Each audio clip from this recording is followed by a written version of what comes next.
Hello, beautiful souls, and welcome back to The Comforting Path. My name is Thomasine, and I'm a certified spiritual life coach. This week's episode, I would like to discuss something we all experience but often misunderstand. Anger. The title of today's episode is How to Never Get Angry or Bothered by Anyone.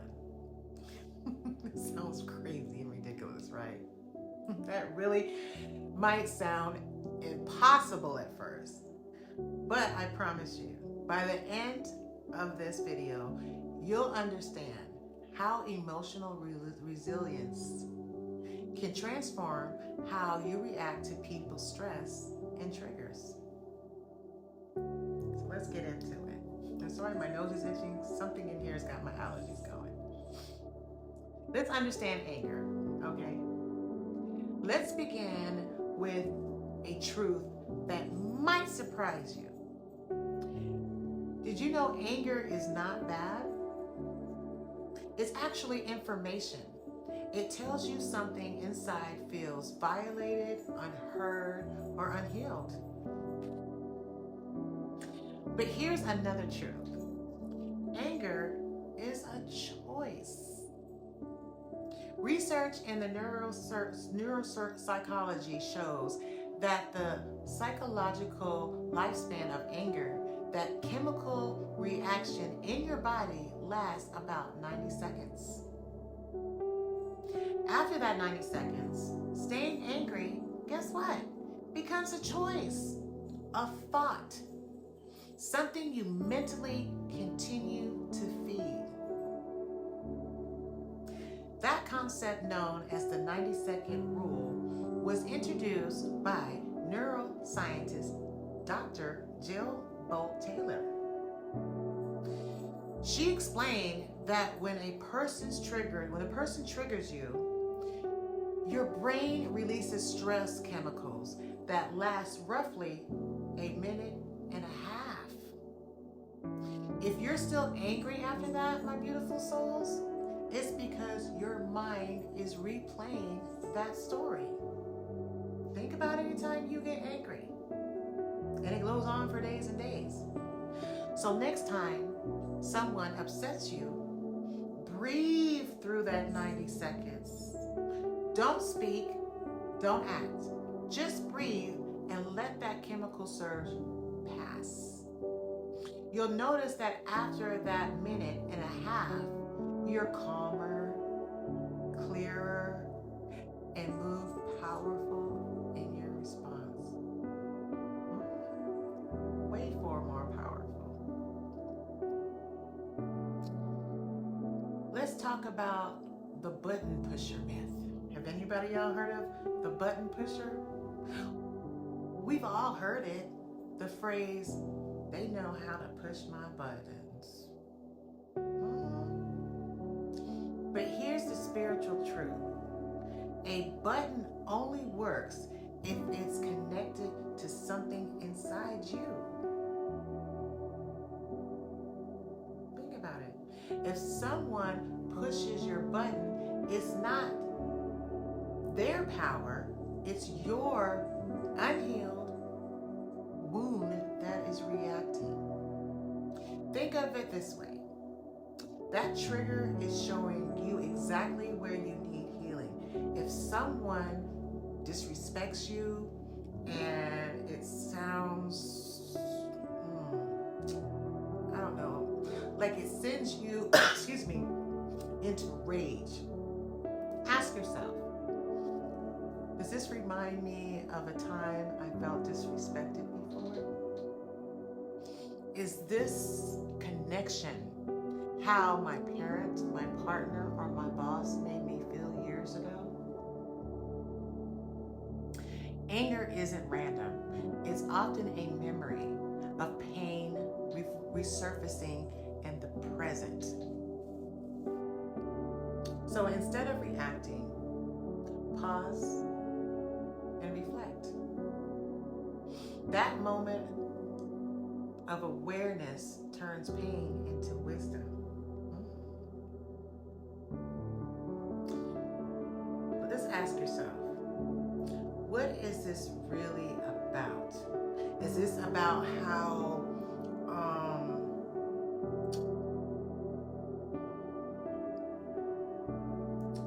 is this about now, or is this about then?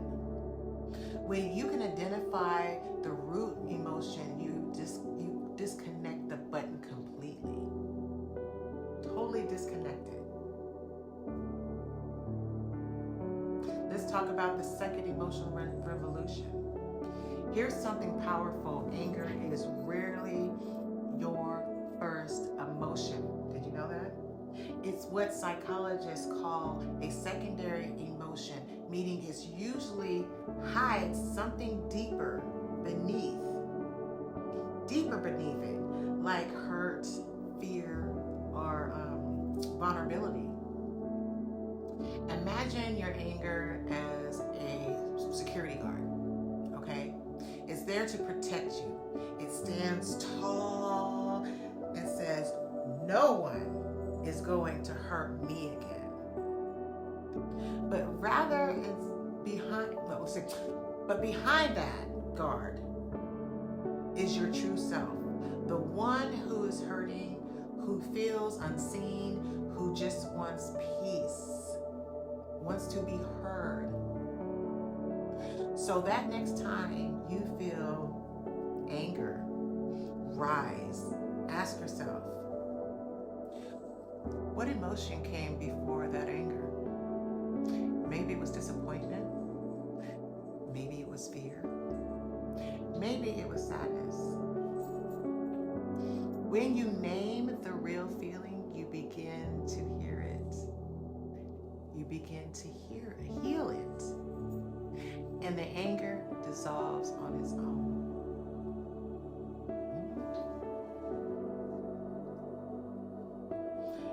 Healing through awareness. Let's talk about that. When you start seeing anger as a messenger instead of a monster, your entire emotional world changes. Again, this takes practice. Spiritually, anger is like a flashlight saying, something within me needs attention. Instead of reacting outwardly, turn inward, breathe, reflect, ask, what value of mine feels violated right now? Where have I experienced this energy before? Each time you do this, you reclaim your power. You stop reacting from your wounds and start responding from your wisdom. Let's talk about techniques to stay calm under pressure.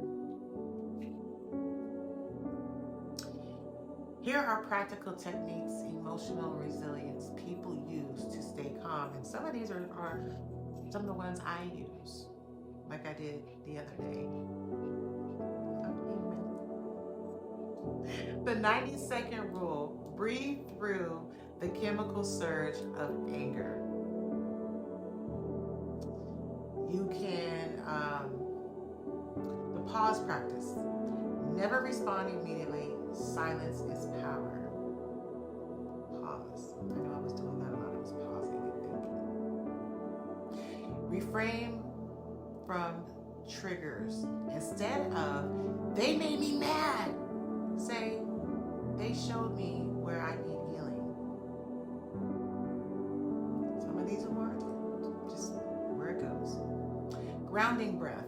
Inhale for the count of 4. Pause.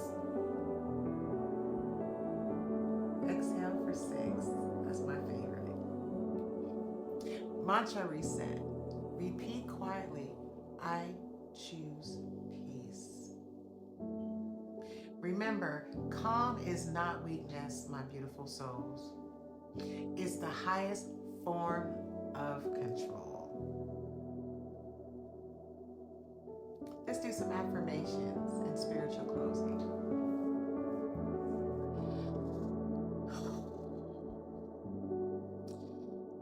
Let's close with an affirmation.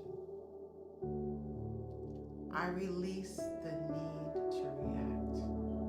Let's do a couple of them. I respond with wisdom and peace. No one can disturb my energy unless I give them permission.